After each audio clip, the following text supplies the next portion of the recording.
the acronym in the US for Facebook, Amazon, Apple, Netflix, and Google. Well, in China, there's something similar. BAT is an acronym that stands for Baidu, Alibaba, Tencent. These are three major technology companies in China. Baidu is a search company. I think a lot of people draw analogies to Google because, of course, like Google in the United States, it's the dominant search engine here in China. Similar business model and everything. Alibaba is a massive e-commerce company. It really dominates in e-commerce. Tencent is a company that doesn't have a close analogy in the United States. It actually derives most of its revenue from gaming and things like that, but its most famous product is a sort of all-in-one communications platform, kind of a Swiss Army knife of an app called WeChat. And it's sort of WhatsApp, Facebook, all these things sort of rolled all into one. You can pretty much do anything you need to do, from buying things, from hailing taxis. They have a WeChat account not because they are required to, but because it's just so convenient for them now. I mean, their entire lives are online. They have their bank statement here. They can send money to relatives halfway across the country in just a few seconds. I mean, it's a huge benefit to them, and that's why they're all online. We had the incredible opportunity to have meetings in two of Tencent's locations. First in Beijing, and then also in Shenzhen at their amazing new headquarters. Well, that was amazing. We just left Tencent, and we weren't allowed to bring you inside because of high security and everything, but really, James and I got to see the future right here at Tencent.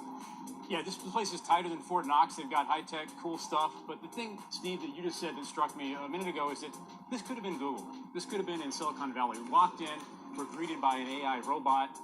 We have AI facial recognition to get into the elevators that's also in use by the Chinese government, they said. And these are people working 15 hours a day. They want you to stay there, so they're working 15-hour days, but just like Google, James and I played ping pong. James actually climbed the climbing wall inside there, so we weren't working hard inside there, but everyone else was. We were the only ones playing, actually, yeah, but it was fun.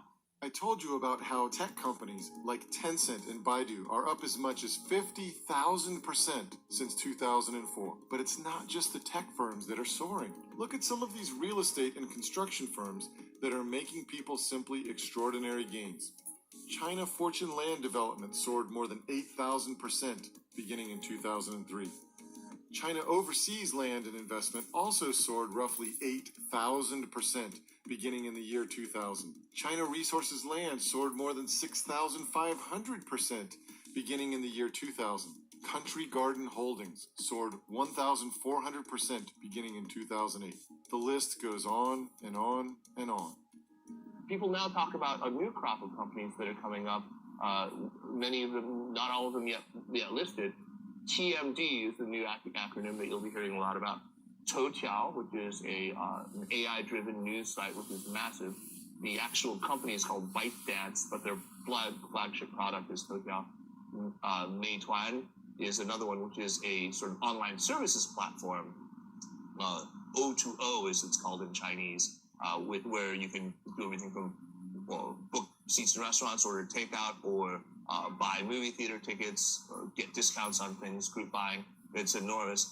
And then finally, D stands for Didi Chuxing, which is like the Uber of China, but on steroids. Yeah. Kaiser mentioned a business called Meituan. It's the biggest food delivery platform in the world. You can order from thousands of restaurants on your phone and have food delivered to your door. Get this, Meituan is worth more than twice its American counterparts, Yelp, Groupon, and Grubhub combined. China has really come to a stage. Its technology and product hunger is really unparalleled. It's not seen anytime, anywhere else in the world and in the history. So we're talking about really more than 1 billion people upgrading their lifestyle, pretty much catching up to US and European style, but in a very dramatic manner. China has seen technology develop very much in lockstep with its really rapid environmental growth. There's a kind of faith in the ability of technology to deliver better lives. Compare that to the United States right now, where there's a lot of anxiety about technology. This will be a rising economy. I'm not seeing, the market degrading itself anytime soon. I think it's still going full steam ahead. China is the second largest economy today, and I think it will probably keep growing and become the biggest consumer market in the world. It will be there with or without your capital. Okay, so it's really your call. There's a saying in the financial world that money flows to where it's treated best.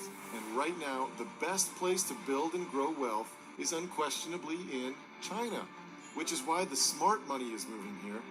The money being made here is like nothing we have ever seen in human history. What's crazy to me is that despite all the evidence I've shown you, the mainstream media in America still loves to hate on China. Look at some of these recent book covers. But here's the truth. Already, the best investors from America, including our most famous and successful investor, Warren Buffett, and his business partner, Charlie Munger, are here in a big way. So are Bill and Melinda Gates, the Yale and Harvard pension funds, Goldman Sachs, Bill Gross. And by the way, speaking of millionaires and billionaires, according to the BBC and the latest figures, China is producing 2 new billionaires every week. That's twice as many as were created in America over the same period of time. And get this, the country recently created 1 million new millionaires in a single year. That's more millionaires in a single year than the total that exists in the wealthy nation of Switzerland. But it's not just individuals making huge money. There are many success stories for small businesses too. So I give you one example we invested in. It's a French company. It's called iTechCare. So this is a company with a cutting-edge technology that could cure glaucoma using the ultrasonic technology. It's the only company in the world that is capable of doing that, but it was a local company. It was a French company based in Lyon. Today, we took this company to the China market, and it's already in more than 30 cities in China, and is doing business really well. Jerry told us the money they were making in some of these individual Chinese cities is as much as they were making in all of France. And there are others making extraordinary gains as well. America's #1 venture capital firm, Sequoia Capital, has even set up a division in China. They recently made more than 1,000% return worth millions of dollars on one of their investments. And the most profitable investment in the history of the world was made here, a 500,000% gain in roughly 17 years. Bloomberg called it the deal of the century, and for good reason. That type of gain turns every $200 invested into more than $1 million. That investment was made by a man named Koos Becker and his company, an investment firm called Naspers. What they did was invest in Tencent, even though most Americans had never heard of it. Again, the smart money is moving to China, simply because this is the best place to turn a small investment into a sizable fortune in the years to come.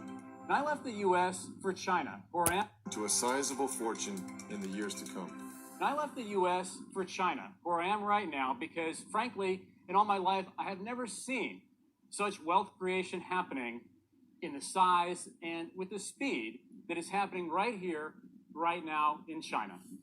But I moved to Asia because of China. I want my children to grow up speaking Mandarin. And in their lifetime, China will be the most important country. As an American investor, I think this is in my personal opinion, I think this is a once in a many years opportunity to dive in. You've seen the incredible new technologies and innovations coming out of China that almost no one in America knows about yet.